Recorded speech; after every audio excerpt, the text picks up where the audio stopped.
अब हम पढ़ते हैं 2.4.3 का साधारण नमक से रसायन। इसमें बताया गया है साधारण नमक के बारे में। इसमें क्या होता है कि सोडियम हाइड्रोक्साइड एवं हाइड्रोक्लोरिक अम्ल के विलयन की अभिक्रिया से उत्पन्न लवण को हम सोडियम क्लोराइड कहते हैं। जैसे हम देखें कि सोडियम हाइड्रोक्साइड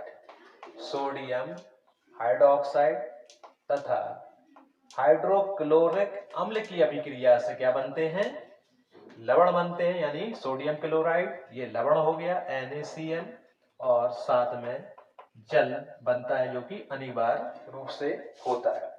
तो हमने क्या सीखा कि साधारण नमक से रसायन सोडियम हाइड्रोक्लोराइड की अभिक्रिया करवाई हाइड्रोक्लोरिक से, तो हमें क्या मिल गया, सोडियम क्लोराइड, यानी इसी को बोलते हैं हम नमक या साधारण नमक। क्या बोलते हैं, साधारण नमक।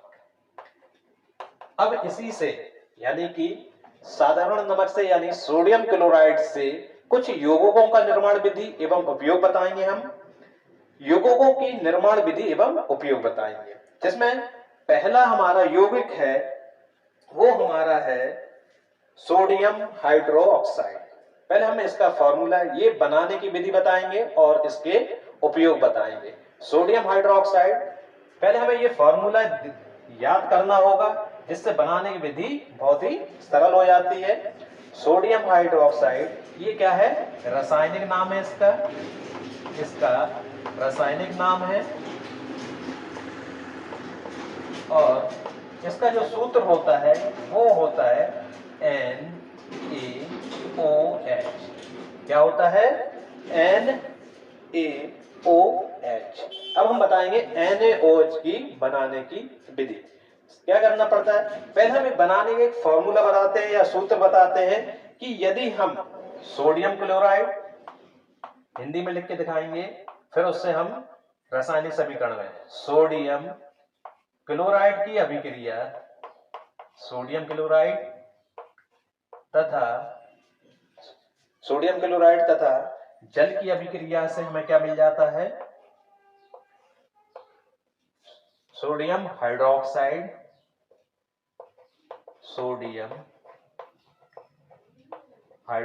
मिलता है,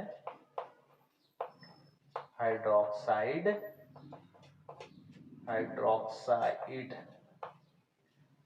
सोडियम क्लोराइड की जल से अभिक्रिया बनाने पर हमें सोडियम हाइड्रोक्साइड क्लोरीन साथ में H2 यानी कि हाइड्रोजन मिलती है। अब हम इसे समीकरण के रूप में देखें, सोडियम क्लोराइड NaCl की अभिक्रिया किससे करवा दें हम, जल से, H2O। हमें क्या मिलना है, सोडियम हाइड्रोक्साइड NaOH मिलेगा, साथ में क्लोरीन गैस मिलेगी और हाइड्रोजन गैस विस्थापित होगी। ठीक है, यहां पर हमने देखा कि Na2Cl है तो यहां पर 2 कर देंगे, जब 2 Na हो जाएगा तो यहां पर भी 2 हो जाएगा, ये हमारी बैलेंसी हो जाती है। तो हमने देखा, क्योंकि हमें क्या चाहिए था, पहले हमें याद करना पड़ेगा कि NaOH किसका सूत्र होता है, सोडियम हाइड्रोक्साइड का। इसमें हमें सोडियम भी चाहिए और OH चाहिए। हमें सोडियम क्लोराइड से मिलेगा और OH यानी जल से OH मिल जाएगा। देखिए बड़े सरल तरीके से देखें, तो हमने यहाँ पर NaCl ले लिया, अब हमें OH चाहिए था तो H2O। यदि हमें ये याद है, इसका फॉर्मूला हमें याद है, तो हम बड़े आसानी से ये सरल तरीके से हम बना लेंगे। इसके लिए हमने एक सरल विधि भी बताई है कि सोडियम क्लोराइड की अभी जल तथा सोडियम हाइड्रोक्साइड क्लोरीन प्लस जल, ये थोड़ा सा फॉर्मूला बताते हैं हम कि जिससे आसानी हो जाए। अब हमें ये याद हो गया तो इसी से रख देंगे, सोडियम क्लोराइड जल की अभिक्रिया, सोडियम हाइड्रोक्साइड बन गया और क्लोरीन गैस तथा हाइड्रोजन विस्थापित हो गई है। चलिए आगे बढ़ते हैं, हमें इसे एक फिगर द्वारा भी बताते हैं कि किस तरह से, यानी विद्युत अपघटन द्वारा या विद्युत प्रवाहित करने पर भी हमें सोडियम हाइड्रोक्साइड मिलता है। इसके लिए हम एक डायग्राम बनाएंगे। सबसे पहले एक जाल ले लेते हैं,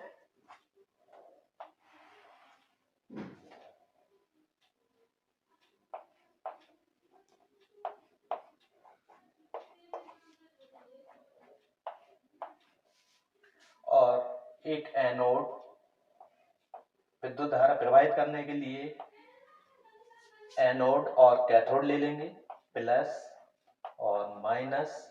यहाँ पर एक झिल्ली है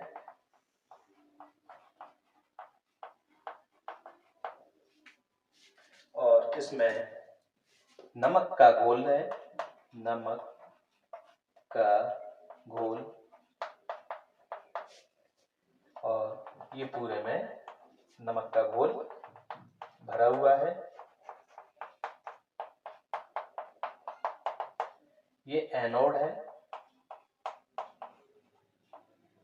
और ये वाला माइनस साइन कैथोड का होता है।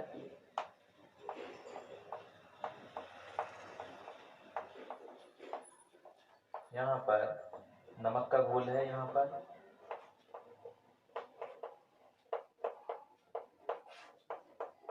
NaOH।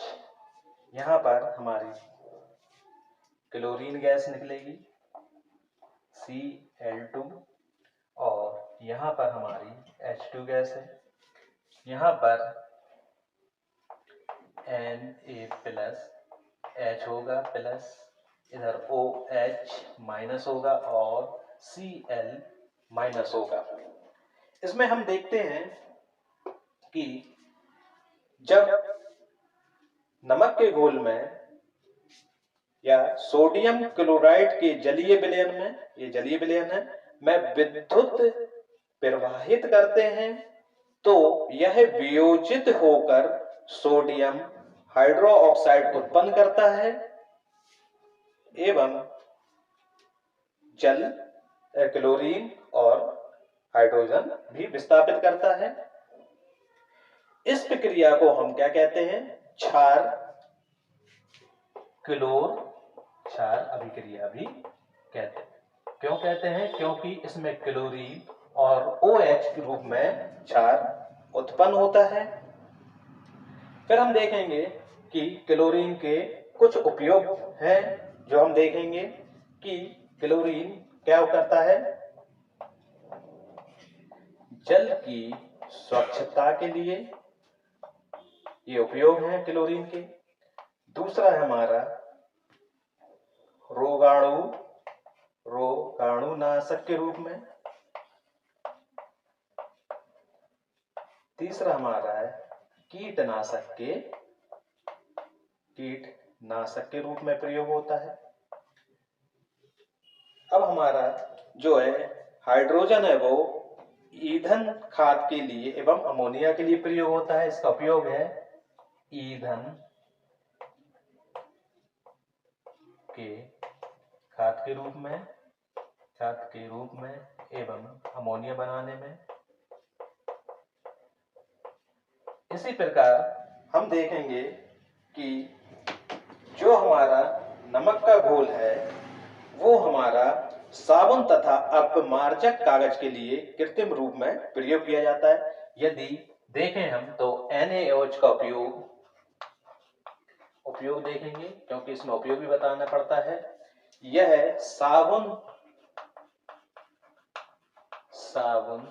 तथा अपमार्जक कागज के लिए कृत्रिम रूप में प्रयोग होता है। साबुन तथा अपमार्जक एवं कागज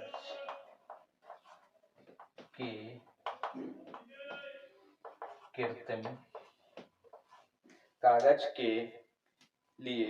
कृत्रिम फाइबर के लिए उपयोग होता है। कागज के लिए कृत्रिम फाइबर के लिए उपयोग होता है। यह हमारा समाप्त होता है, जिसमें हमने क्या बताया कि यौगों की निर्माण विधि एवं उपयोग बताया। जिसमें हमने पहले बताया सोडियम हाइड्रोक्साइड। बड़ा आसान होता है अगर हम रासायनिक विधि तरीके से यौगिक बनाना है सोडियम हाइड्रोक्साइड, ठीक है। इसमें चाहिए था हमें NaOH, तो हमने क्या किया था, सोडियम क्लोराइड ले लिया तो हमें सोडियम मिल गया, जल ले लिया तो OH मिल गया। यानी कि हम पहले ये याद कर लेंगे सोडियम क्लोराइड तथा जल की अभिक्रिया से सोडियम हाइड्रोक्साइड, क्लोरीन तथा हाइड्रोजन बनती है। फिर हमने रिएक्शन दिया कि सोडियम क्लोराइड तथा जल की अभिक्रिया हो गई तो 2NaOH यानी सोडियम हाइड्रोक्साइड बना तथा क्लोरीन बना तथा हाइड्रोजन। इसी प्रकार फिर हमने एक आपको डायग्राम द्वारा बताया कि ClH2 निकलती है, एनोड पर हमें Cl और OH मिलता है तथा कैथोड पर Na और H आयन मिलते हैं जो कि नमक का घोल होता है। फिर इसमें क्लोरीन के हमने उपयोग बताया कि जल की सुरक्षा रोगाणुनाशक और कीटाणुनाशक के रूप में होता है। इसी प्रकार हमने H2 का बताया ईंधन खाद के रूप में अमोनिया है। और फिर बताया NOH के उपयोग में कि साबुन तथा अपमार्जक यानी कागज के लिए कृत्रिम फाइबर। इस पूरे विक्रम को हम कहते हैं क्लोर क्षार अभिक्रिया भी कहते हैं। चलिए अब हम समाप्त करते हैं अपना ये वीडियो। आप नेक्स्ट वीडियो में युग्मकों की निर्माण विधि की अब हम नेक्स्ट हमारा जो होगा वो व्यंजक चूर्ण होगा, यौगिक जो होगा वो व्यंजक चूर्ण होगा। आप हमारे वीडियो को इसी लगन से देखते रहें।